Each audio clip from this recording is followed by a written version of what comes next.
حسين بضمايرنا صيحنا بيك آمنا لا صيحة. انطلقت المسيرة الكبرى في أمريكا ولاية ميشيغان مدينة ديربون، وبالتحديد من مركز كربلاء الإسلامي، مسيرة أربعينية الإمام الحسين عليه السلام، وبمشاركة الآلاف. وهذه السنة هي 21 لإقامة هذه المسيرات الحسينية، ولأول مرة تقام صلاة الجماعة خارج مركز كربلاء في الشارع العام، وبالتعاون مع حكومة المدينة وشرطة ديربون. ومن هنا من موكب شهيد الجمعة الله يحفظهم وكل الخدمة، كل سنة وكل عام نقيم هاي الشعيرة إن شاء الله في مدينة ميشيغان مع الأخوة الأحبة مع خدمة الحسين. والشكر موصول للأخ الحبيب جليل الطيب والمحترم، جزاك الله خير الجزاء بعد روحي. لبيك يا حسين. أتينا من مدينة سان لويس ولاية ميزوري للمشاركة بأربعينية الإمام الحسين ومشاركة إخواننا في ميشيغان. نحن أصحاب الانتفاضة أو أهل الانتفاضة الشعبانية، عند مجيئنا إلى أمريكا فتحنا الحسينيات والجوامع ونشرنا مذهب أهل البيت وعرفنا الناس بقضية الحسين. أربعينية الإمام الحسين عليه السلام ذكرى مهمة عند الموالين إلى آل بيت النبوة، وهي تمر بعد 40 يوما من استشهاد الإمام الحسين عليه السلام في كربلاء 10 من شهر محرم عام 61 هجرية في العراق.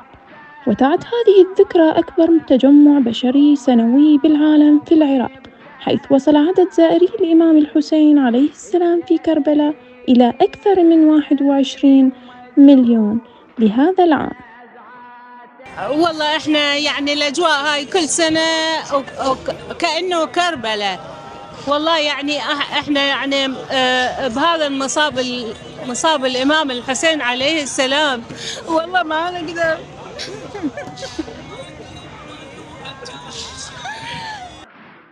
وعلى المستوى المحلي يسعى أبناء الجالية في ديربون لتجسيد روح التضامن والولاء في مسيرة ال40 مع تأسيس مواكب وخدمات إنسانية بين أبناء المجتمع الواحد، وتعيد إحياء جزء من تلك الرحلة الروحية المقدسة. Assalamu alaikum, أنا اسمي شادي الماوري. This is the first time I attend this event. It's so beautiful to see such a large amount of Muslims gathering in one place as Muslimin as one, and that's how it should be. We're one ummah at the end of the day. So inshallah, bidnillah, I'll come to this event in years to come, bidnillah.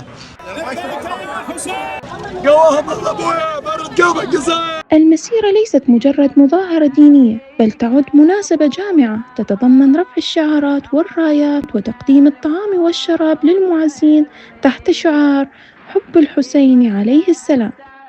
طبعا السياح، خلي أقول لكم شغلة على السياح، أنا ما ناوي أسوي ريوق، بس إحنا موكبنا مسير مو مخير. اجتي وحدة من الخدم قالت خالة العام متنا من الجوع، الخدم ماتوا جوع، زين؟ فقلت لها أوكي، بعد خلنا نخلي براسي سياح، أسرع شيء سياح وبيض، وهذا سياحنا سياح بعد أهل الجنوب كلها تشتغله. السلام عليكم ورحمة الله وبركاته.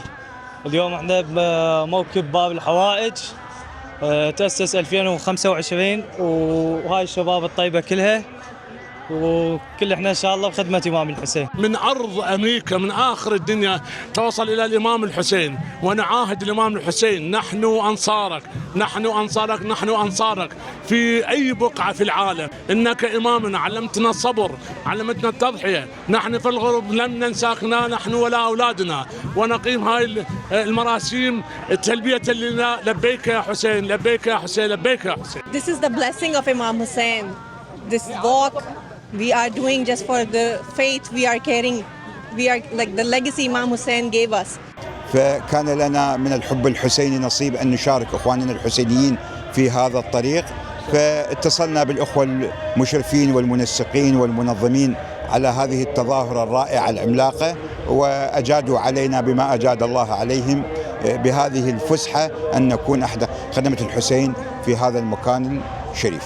وتتعدد عندنا المواكب وتزداد الأعداد سنة عن سنة، وهذا بفضل الله وبفضل همة الشباب والناس الخيرين بالتواجد بهذا المكان اللي شو نقول عليه مكان لتجمع الجالية. We are coming from Toronto and it's great to see here a lot of people and it's a great exhibition of the محبة of Imam Hussein.